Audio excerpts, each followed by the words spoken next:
विद्यार्थी मित्रों बधा मजामां। लास्ट लेक्चर में आपणे विद्युत क्षेत्र की 5 लाक्षणिकता जोई। आज आपणे छठी लाक्षणिकता की शुरुआत करी। छठी लाक्षणिकता शुं छे तो कि विद्युत क्षेत्र रेखा बे विद्युत भारों ने जोड़ती रेखाना संदर्भ में सममिति धरावे छे। एनो मतलब एवो थयो कि जे क्षेत्र रेखा छे ए बे विद्युत भारथी जो रेखा जोड़वामां आवे तो तेना संदर्भ में सममिति सममितिनो तमे सिंपल मतलब काढी शको समान धरावे छे। एनो मतलब एवो थयो कि जेटली क्षेत्र रेखा ऊपर होय એટલી क्षेत्र रेखाओ बेने जोड़ती रेखानी नीचे पण होई शके। आ वस्तुने समजाववा माटे मैं एक सिंपल एक उदाहरण लीधुं छे। एमसीक्यू ना स्वरूपमां उदाहरण लीधुं छे। मैं એવું કહ્યું છે કે બે વિદ્યુત ભાર લીધા છે। मैं आकृति थोड़ी दોરેલી છે એટલે સ્ટાર્ટિંગમાં હું આકૃતિ વ્યવસ્થિત સમજાવીશ। મેં કોઈ બે વિદ્યુત ભાર લીધા છે Q1 અને Q2। આ બંને વિદ્યુત ભારની જોડતી એક રેખા દોરી। આને આપણે સારી ભાષામાં અહીંયા સંદર્ભ રેખા કહીએ છીએ, બરાબર ને। આ એક રેખા જે બે વિદ્યુત ભારોમાંથી પસાર થતી હોવી જોઈએ। ધારો કે Q1 માંથી એક વિદ્યુત ક્ષેત્ર રેખા નીકળીને Q2 માં જાય છે। एक क्षेत्र रेखा में ऊपर आम दर्शावी। हवे आ नियम प्रमाणे आ लाक्षणिकता प्रमाणे शुं कही शकाय कि ऊपर जेटली क्षेत्र रेखा होय એટલી क्षेत्र रेखा क्યાં दर्शावी शकाय? नीचे दर्शावी शकाय। एनो मतलब एवो थयो आकृतिनी अंदर हूँ बीजी नीचे पण क्षेत्र रेखा આવી રીતના દર્શાવી શકું। चार ऑप्शन आप्या छे मने। ऑप्शन छे एवुं कि Q1 ग्रेटर देन Q2 मूल्यना स्वरूपमां छे, Q1 less than Q2, Q1 is equal to Q2 અને નન। નનનો मतलब એક પણ નહીં। आ चार मांथी आपणे कोई एक ऑप्शन सिलेक्ट करवानो छे। तो सौथी पहेला आपणे शुं मगज हाकवो जोईए ई विचारीए सिंपल। जो हुं एम कहूं कि Q1 पासे बे क्षेत्र रेखा वच्चे बनतो खूणो Q1 पासे बे क्षेत्र रेखा वच्चे बनतो खूणो अल्फा छे અને Q2 पासे बे क्षेत्र रेखा वच्चे बनतो खूणो बीटा छे। आकृतिनी भूमिति उपरथी जोई शकाय छे कि अल्फानुं मूल्य बीटा करता केवुं हशे? मोटुं ज हशे। बीजी एक वस्तु पर तमने खबर होवी જોઈએ કે જે જગ્યાએ ખૂણાનું મૂલ્ય મોટું હોય, જે જગ્યાએ ખૂણાનું મૂલ્ય મોટું હોય ઈ જગ્યાએ વિદ્યુત ભારનું મૂલ્ય કેવું હશે? ઓછું હશે। અને જે જગ્યાએ ખૂણાનું મૂલ્ય ઓછું હોય ઈ જગ્યાએ વિદ્યુત ભારનું મૂલ્ય કેવું હશે? વધુ હશે। ધારો કે વાક્ય રચના ન સમજે એના માટે આપણે વાત વિચારીએ કે ધારો કે કોઈ Q એક વિદ્યુત ભાર છે। આ Q વિદ્યુત ભારને ચાર ક્ષેત્ર રેખાઓથી દર્શાવવામાં આવે। આની ચાર વિદ્યુત ક્ષેત્ર રેખાઓ દર્શાવી। बीजो कोई Q विद्युत भार है अहीं दौर नाखीए।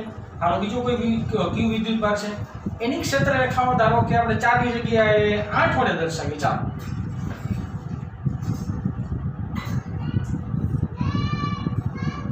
आ 4 ની જગ્યાએ આપણે 8 क्षेत्र रेखाओ दर्शावी। जो મને ખબર છે મને 5 નંબરની લાક્ષણિકતા યાદ હોવી જોઈએ। 5 નંબરની લાક્ષણિકતા એવું કંઈક હતું કે વિદ્યુત ભારનું મૂલ્ય સમચલનમાં વિદ્યુત ક્ષેત્ર રેખાઓની સંખ્યા। विद्युत भारों मूल्य जो વધારવામાં આવે તો ક્ષેત્ર રેખાઓની સંખ્યા વધે। સૌથી પહેલા વિચારો ચાર ક્ષેત્ર રેખા તો બંને ક્ષેત્ર રેખા વચ્ચેનો જો ખૂણો જોવામાં આવે તો આ ખૂણો કેટલાનો થયો? 90 ડિગ્રી। આ પણ કેટલાનો? 90 ડિગ્રી। એવી રીતના આ પણ કેટલો? 90 ડિગ્રી। અને એવી રીતના આ પણ જોવો તો 90 ડિગ્રી થાય।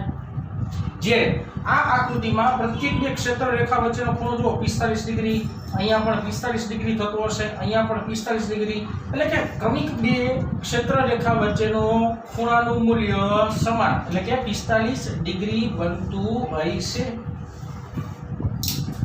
આ ભાઈએ આ વિદ્યુત ભારને દર્શાવવા માટે ચાર ક્ષેત્ર રેખાનો ઉપયોગ કર્યો, જ્યારે આ ભાઈએ વિદ્યુત ક્ષેત્રને દર્શાવવા માટે 8 ક્ષેત્ર રેખાનો ઉપયોગ કર્યો।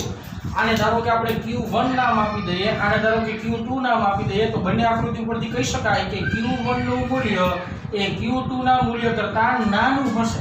સોરી લેસ દેન આવશે। Q1 નું મૂલ્ય Q2 ના મૂલ્ય કરતા નાનું હશે। તમને કેમ ખબર પડી? तो कि आमा क्षेत्र रेखानी संख्या 4 छे, आमा क्षेत्र रेखानी संख्या 8 छे।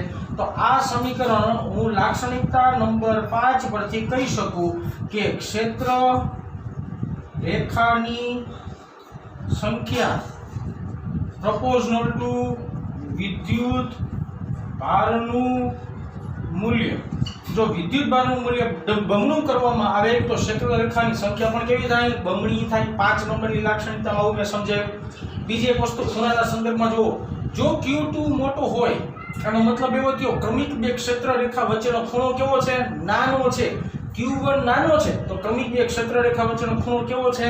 મોટો છે। તો આપણી આકૃતિની ભૂમિતિ પરથી Q1 નું મૂલ્ય અહીંયા Q1 છે, Q2 નું મૂલ્ય અહીંયા આલ્ફાનું મૂલ્ય મોટું છે, બીટાનું મૂલ્ય નાનું છે। તો બીટાનું મૂલ્ય નાનું છે એનો મતલબ એવો થયો ને કે Q2 વિદ્યુતભાર કેવો બનશે? મોટો બનશે અને Q1 વિદ્યુતભાર કેવો બનશે? નાનો બનશે. મેં તમને આખી કનેક્ટિવિટી ગોતી દીધી. પહેલેથી રિપીટ કરી દઉં. ક્ષેત્ર રેખાની સંખ્યા વધુ તો વિદ્યુતભારનું મૂલ્ય વધુ હશે. જો વિદ્યુતભારનું મૂલ્ય વધુ હોય, બરાબર, તો ક્ષેત્ર રેખા વચ્ચેનો ખૂણો નાનો થશે અને ક્ષેત્ર રેખા વચ્ચેનો ખૂણો મોટો હોય તો તે વિદ્યુતભારનું મૂલ્ય કેવું બનશે? નાનું બનશે. આમાં કન્ફ્યુઝન નહીં થવાનું. અહીંયા એક સિમ્પલ ભાષામાં લખી દઉં હું તમને અહીંયા કે જો ખૂણાનું મૂલ્ય મોટું હોય, આ ખૂણો એટલે કોનો? તો કે બે ક્ષેત્ર રેખા વચ્ચેનો ખૂણો. જો ખૂણાનું મૂલ્ય મોટું હોય તો વિદ્યુત ભારનું મૂલ્ય નાનું હશે. જો ખૂણો મોટો હોય તો વિદ્યુતભારનું મૂલ્ય નાનું. આ ખૂણો કોની વચ્ચેનો? બે ક્ષેત્ર રેખા વચ્ચેનો. તો આવા સિમ્પલ કન્સેપ્ટ ઉપરથી એક આવો આપણો નાનકડો એમસીક્યુ જોયો. ત્યારબાદ જોઈએ લાક્ષણિકતા નંબર 7. સાતમી લાક્ષણિકતા શું કહેવા માંગે છે? અવકાશના કોઈ પણ વિસ્તારમાં ક્ષેત્ર રેખાનું યોગ્ય રીતના કરેલું વિતરણ. અવકાશમાં કોઈ પણ વિસ્તારની અંદર ક્ષેત્ર રેખાનું યોગ્ય રીતના કરેલું વિતરણ તે વિસ્તારમાં ક્ષેત્રની પ્રબળતા, સારી ભાષામાં પ્રબળતા એટલે ક્ષેત્રની શક્તિનો અંદાજ આપે છે. હવે આ વાક્ય રચના શું કહેવા માંગે છે એ સમજાવવા માટે કે આપણે સિમ્પલ એમસીક્યુ દ્રષ્ટિએ એક વાત જોઈ. ધારો કે મેં આવી રીતના કોઈ યાદચ્છિક એવી ત્રણ ક્ષેત્ર રેખાઓ દર્શાવી છે. આ ધારો કે પહેલી છે, આ બીજી છે અને આ ધારો કે ત્રીજી છે. ત્રણ ક્ષેત્ર રેખાઓ વિચારી.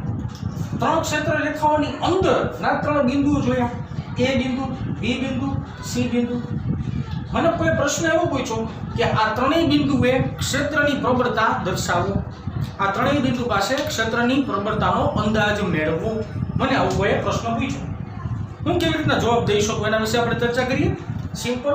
હવે તમે ધ્યાનપૂર્વક જોવામાં આવશે તો ખબર પડશે કે A બિંદુની નજીકના વિસ્તારમાં, જે જગ્યાએ A બિંદુ છે તેની નજીકના વિસ્તારમાં ત્રણ ક્ષેત્ર રેખાઓ છે, ખૂબ નજીક છે.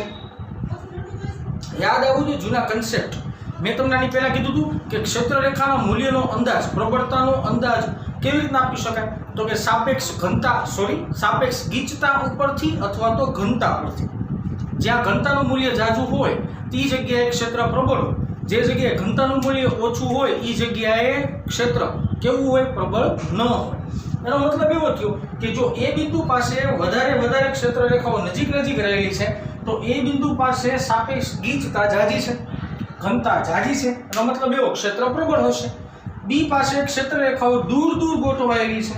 એનો મતલબ આ બિંદુએ ગીચતા પ્રમાણમાં ઓછી છે, ઘનતા ઓછી છે, તો આ જગ્યાએ ક્ષેત્રનું મૂલ્ય ઓછું હશે. પાછી વાત કરીએ સી બિંદુની. સી બિંદુ પાસે ક્ષેત્ર રેખાઓ વધારે નજીક છે, ગીચતા વધુ છે, તો ઘનતા પણ વધુ હશે, તો ક્ષેત્ર અહીંયા પ્રબળ હશે. વારા ફરતી વાર બબે બિંદુને જો કમ્પેર કરતા જાય તો એમ કહી શકાય EA એટલે કે વિદ્યુત ક્ષેત્ર એ બિંદુ પાસેનું ઈ વધુ હશે EB કરતા. આ બે બિંદુને દર્શાવી. ચાલો EB બિંદુની વાત કરો તો કેવી રીતના કરી શકાય? તો કે EC નું મૂલ્ય જાજુ હશે EB કરતા. Common sense. અહીંયા ક્ષેત્ર રેખા ગીચ, અહીંયા ક્ષેત્ર રેખા ગીચ, તો બે જગ્યાએ ક્ષેત્ર પ્રબળ, અહીંયા ક્ષેત્ર નબળું. હવે મારે A અને C ની વાત કરવી તો જોઈ શકાય છે કે અહીંયા જેટલું ક્ષેત્રફળ હશે ને એટલું ક્ષેત્રફળ લગભગ અહીંયા પણ છે. તો આ બે બિંદુ પાસે લગભગ ક્ષેત્ર કેવું હશે? સમાન હશે. તો EA બરાબર EC લખી શકાય. અને જો કોઈ MCQ ની અંદર એક જ ઓપ્શન સિલેક્ટ કરવાનો હોય તો આવો કંઈક ઓપ્શન બનાવી શકાય કે EA બરાબર EC અને આ બે કરતા EB નું મૂલ્ય કેવું છે? નાનું. તો આ છે તમારો ફાઇનલ આન્સર. આવી રીતના તમને ઓપ્શન આપેલો હોવો જોઈએ. તો યાદ રાખશું આપણે તો કે જે જગ્યાએ પ્રબળતાનું મૂલ્ય જોવું હોય એ જગ્યાએ આપણે સાપેક્ષ ગીચતા અને ઘનતા જેવા કન્સેપ્ટનો ઉપયોગ કરીને પ્રબળતા જોઈ શકાય.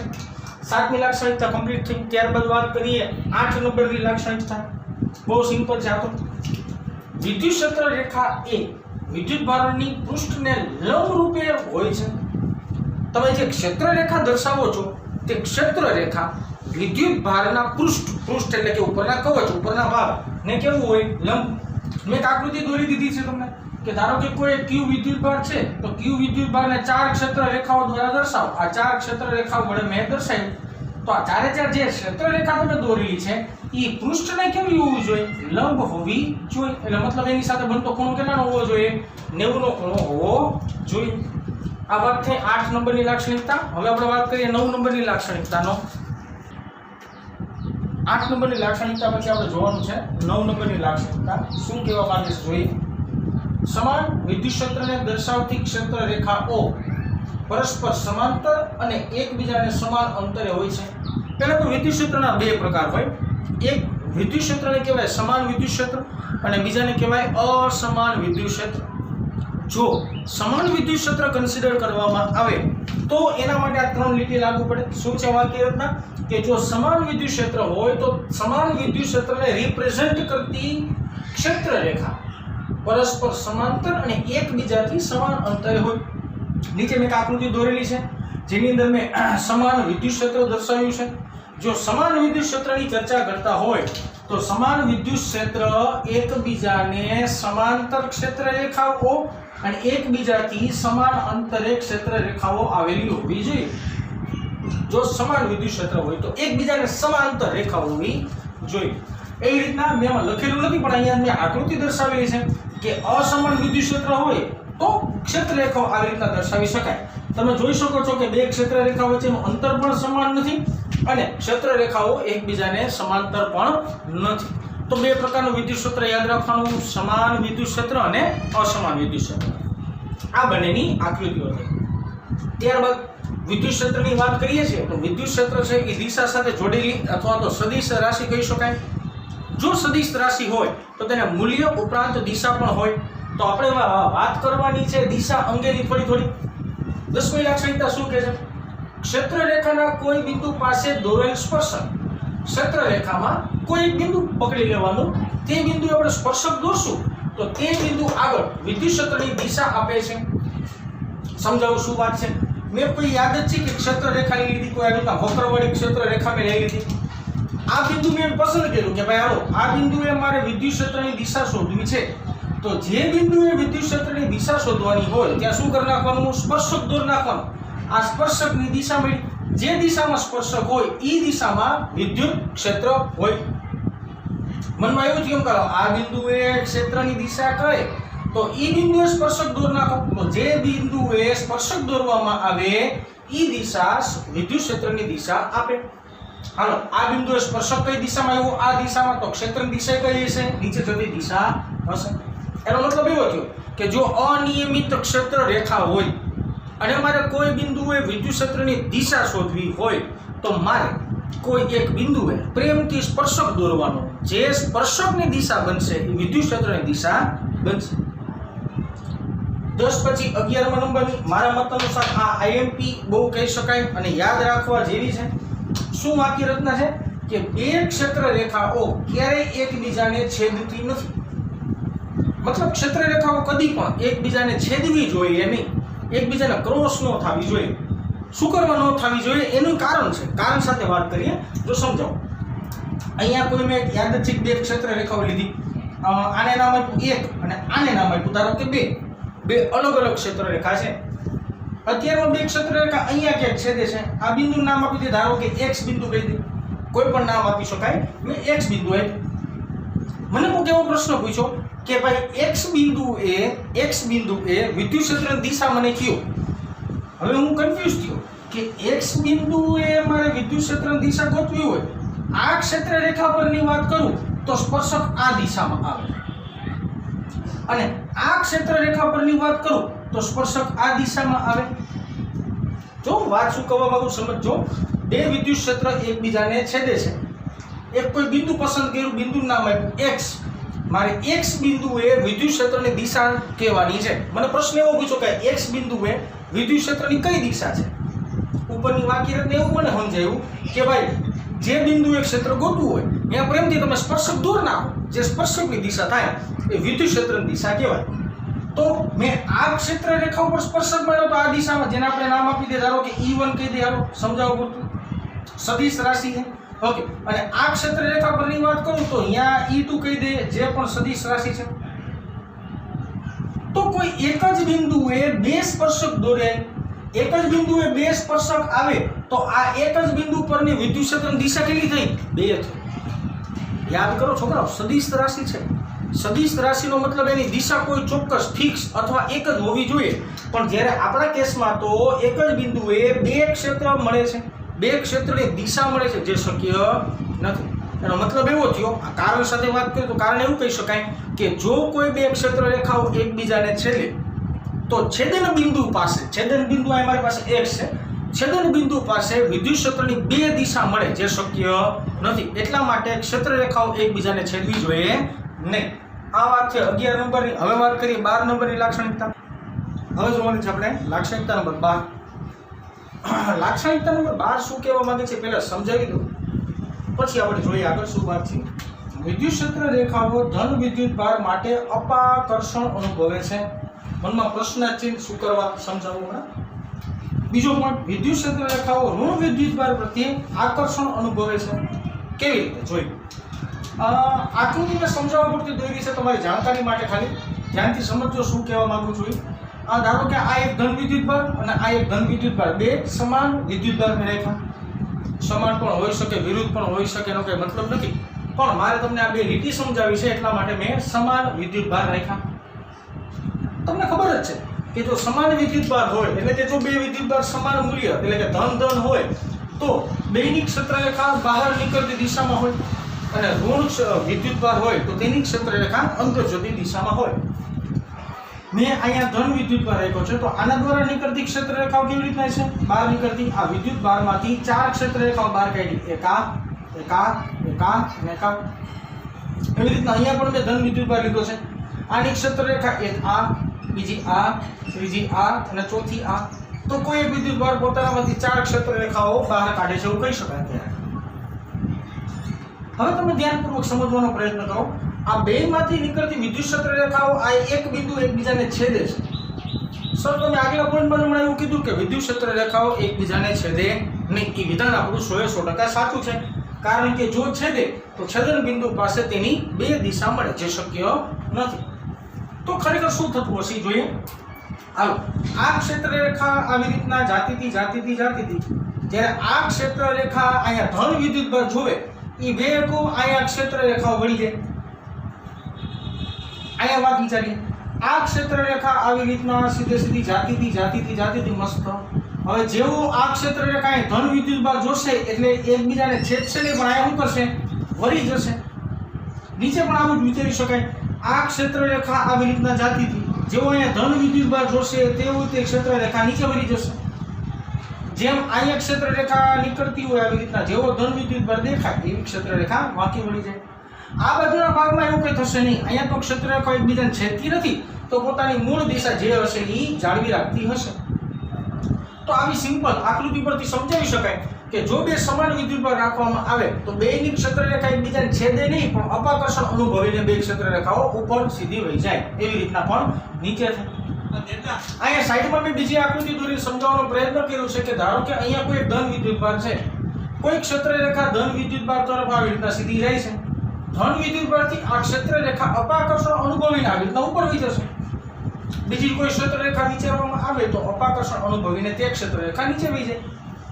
મતલબ જો ધન વિદ્યુત ભાર લેવામાં આવે તો ક્ષેત્ર રેખાઓ તેનાથી દૂર જતી દિશામાં જ મળવી જોઈએ. એવી રીતના ઊંધું બોલીએ, ઋણ વિદ્યુત ભાર માટે વાત કરીએ તો ક્ષેત્ર રેખા સીધી જાતી જાતી કાં તો ઈ વિદ્યુત ભારની અંદર વહી જાય, અથવા તો ક્ષેત્ર રેખા આવી રીતના વાંકી વળીને પોતાના વચ્ચેનું અંતર શું કરી નાખે? નાનું કરી નાખે. આ સેન્ટેન્સ આઈએમપી યાદ રાખશું કે જો ધન વિદ્યુત ભાર હોય તો અપાકર્ષણ થવું જોઈએ ક્ષેત્ર રેખાઓમાં, ઋણ વિદ્યુત ભાર હોય તો આકર્ષણ થવું જોઈએ ક્ષેત્ર રેખાઓમાં. આ તે લાક્ષણિકતા નંબર 12 વાત કરી છે. છેલ્લી બે લાક્ષણિકતા 13 અને 14 નંબરની લાક્ષણિકતા. ખરેખર તો આ બે લાક્ષણિકતા છે ને એ આ ચેપ્ટરનો એનો કાંઈ પણ ઉપયોગ નથી. સુવાહક માટેની લાક્ષણિકતા કહેવાય, જેનો ઉપયોગ તમારે સેકન્ડ ચેપ્ટર એટલે કે આના પછીનું ચેપ્ટર ની અંદર કરવામાં આવશે. પણ અત્યારે આપણે લાક્ષણિકતાની ચર્ચા કરીએ છીએ તો વાતને આપણે આગળ લંબાવીએ. આ ચેપ્ટરમાંનું મહત્વ નથી, ત્યારે ભણશો ત્યારે વધારે સમજાવીશ. સુવાહકની અંદર વિદ્યુત ક્ષેત્ર શૂન્ય હોય છે. જો કોઈ સુવાહક પદાર્થ લેવામાં આવે અને એ સુવાહક પદાર્થની અંદરના વિસ્તારની ચર્ચા કરવામાં આવે તો એ જગ્યાએ વિદ્યુત ક્ષેત્રનું મૂલ્ય તમને શું પડશે? શૂન્ય મળશે. એક ઉદાહરણ આપીને સમજાવો કે ધારો કે મારી પાસે આવો કોઈ એક સુવાહક પદાર્થ છે, માની લે આ સુવાહક પદાર્થ છે. સુવાહકની અંદર ધારો કે વિદ્યુત ક્ષેત્ર આ દિશામાં છે એવું માની લો, આ સુવાહકની અંદર વિદ્યુત ક્ષેત્રની મેં કોઈ ચોક્કસ દિશા કહી દીધી, આ દિશા છે. જો અંદર વિદ્યુત ક્ષેત્ર હોય તો સુવાહક પદાર્થ તમને ખબર જ છે કે સુવાહકની અંદર ઘણા બધા મુક્ત ઇલેક્ટ્રોન પણ હશે.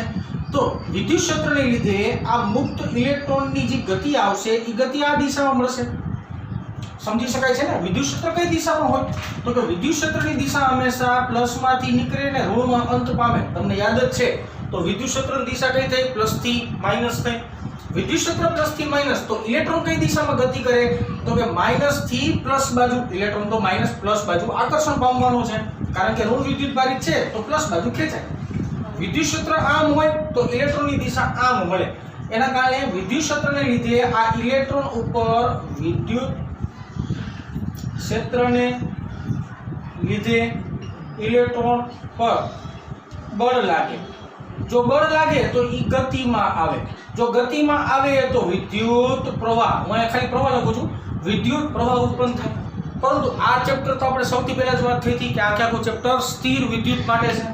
તો આ લાક્ષણિકતા ક્યારે ઉપયોગમાં લઈ શકાય કે જ્યારે વિદ્યુત ભાર સ્થિર સ્થિતિમાં હોય ત્યારે જ અંદરના ભાગમાં ક્ષેત્ર કેવું હોવું જોઈએ? શૂન્ય હોવું જોઈએ.